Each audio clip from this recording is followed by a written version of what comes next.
Between the 26th and 27th of September in 2024, Hurricane Helene dumped up to about 30 inches of rain in the Pisgah National Forest, causing severe flooding of creeks and streams and rivers, as well as some landslides. The city of Asheville received up to 15 inches of rain in some places. Typically, it takes about 1 year to have 30 inches of rainfall in this area. The town of Big Ivy is a community and watershed in the Pisgah National Forest and received incredible damage. This area is home to Buncombe County's only old-growth forest. Relief efforts were concentrated at the Big Ivy Community Center, and one of the main purposes of this trip was to help out there in any way possible. We split the trip to Big Ivy into 2 days of travel. Our first night we spent at a campsite we have been before in Greensboro, North Carolina. We had an uneventful evening with a little fire and then a reasonable night's sleep. We solidified plans to meet Kathleen at her home in the mountains in Big Ivy. While her house did quite well, the road leading up to her house was washed away in a couple of places.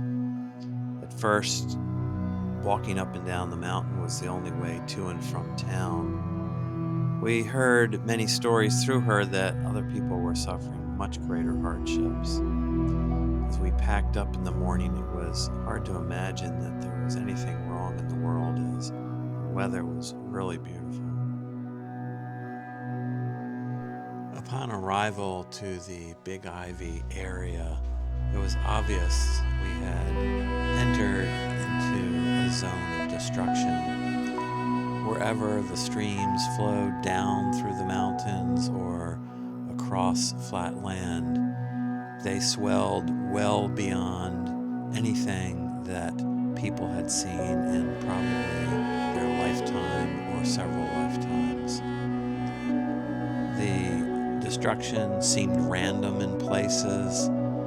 One side of the road might have been damaged greatly, while another side seemed to be unscathed.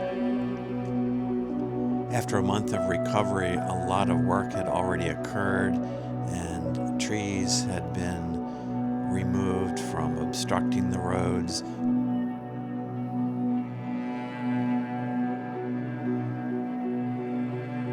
Many homes and structures that were still standing and appeared to be mostly intact were likely damaged beyond repair from flooding and mud. It was easy to see the landscape that was destroyed from the power of the water. Now that the water had receded, it was hard to imagine that a creek maybe only 10 feet wide and a foot deep could accumulate so much water coming down the mountain and power that it would destroy land and homes up to 100 yards or more from its banks.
Big Ivy Community Center sits on about 20 acres of land. It is considered a center of activity for this area. The following video has been accumulated over several days. In some of the clips, it looks like there aren't very many people around, and that is because these were days of cleanup and restocking areas and sorting through donations.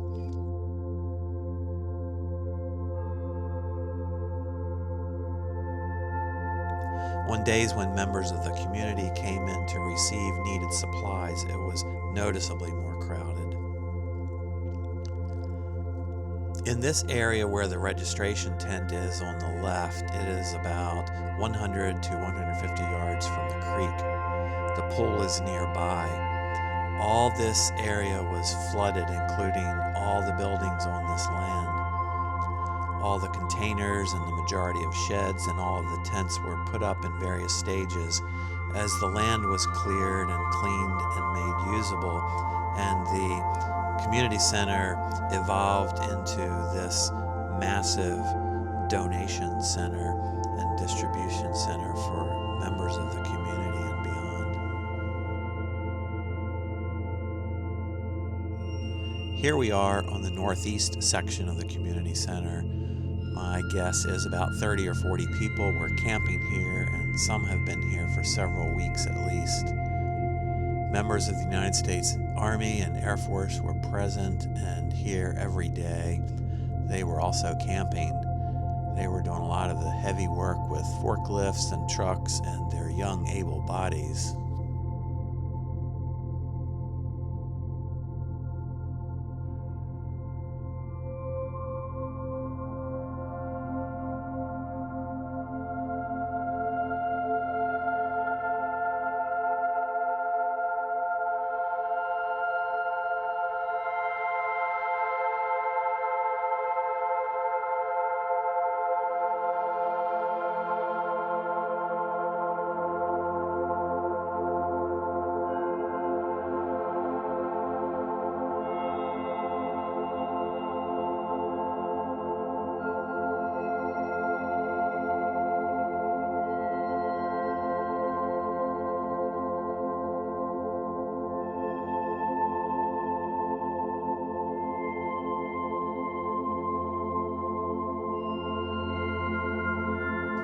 Using Google Earth and zooming in on this area of Ivy Creek, I repeatedly took measurements using accurate devices built into Google Earth.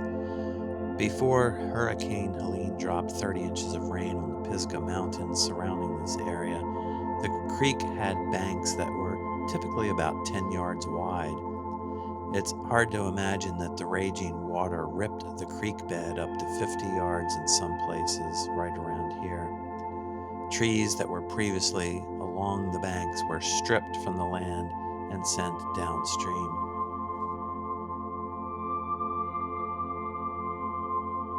Clean water was immediately needed for drinking and survival. Various holding devices and water filtration systems were brought in, as well as just about any size container of water suitable for distribution and drinking. Buildings were in great need and arrived in many shapes, sizes, and construction.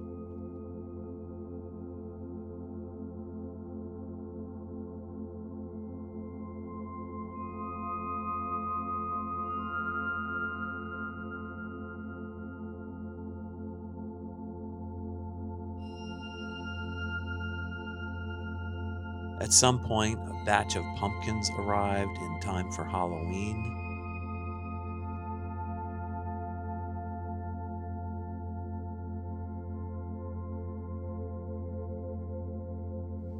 One building had every type of feed for animals you could imagine, from cats and dogs to cows and horses and everything in between. Fuel of every type was needed. Gas, diesel, kerosene, they're all available for powering tools, tractors, and heaters. So many baby supplies have been donated that numerous sheds have been required, and some are marked Baby Overflow.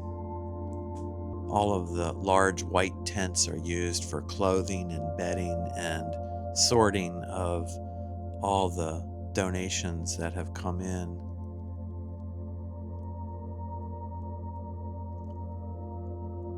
While camping normally means fun and vacations, in this setting it is all about survival. While some of the days here hit 80 degrees while we were here, cold weather is right around the corner. Numerous containers were brought in, and shelves were placed, and bins were stocked, and the containers are full of goods from cleaning supplies to hygiene products to canned goods and candy and dry goods. And I can't imagine that there's much in Walmart that you couldn't find here. Everything that is donated has to be separated and appropriately distributed to the area it belongs. This tent here was completely full several days ago. Here is a pallet of socks and dry goods. Everywhere, stuff was placed that needed to be sorted and binned and accounted for and distributed. Over here, the big pile of black bags are things that are going to go to Goodwill. Under the green tarps are bins of clothing that will move into that tent as clothing is taken out by shoppers. Here we are back in a separation tent where clothing is distributed. We had a visitation by a group of people with rescue therapy dogs, and everyone just loved the people and the dogs. Everybody had a job. Everywhere there were trash piles that miraculously got picked up and taken to the right place. Things made it to bins, things made it to the tents where they belonged in the containers. It was really an incredible operation. Here is a truckload of canned meat and bins that have already been filled with some of those products. It's really hard to imagine how all this stuff has arrived and how everyone has kept up. And it's an amazing process that unfolded unexpectedly when the need arose. Back in June, Big Ivy Community Center completed a project that cost about $200,000 to refurbish this pool. Keep in mind, this pool was 150 yards away from the creek that flooded it.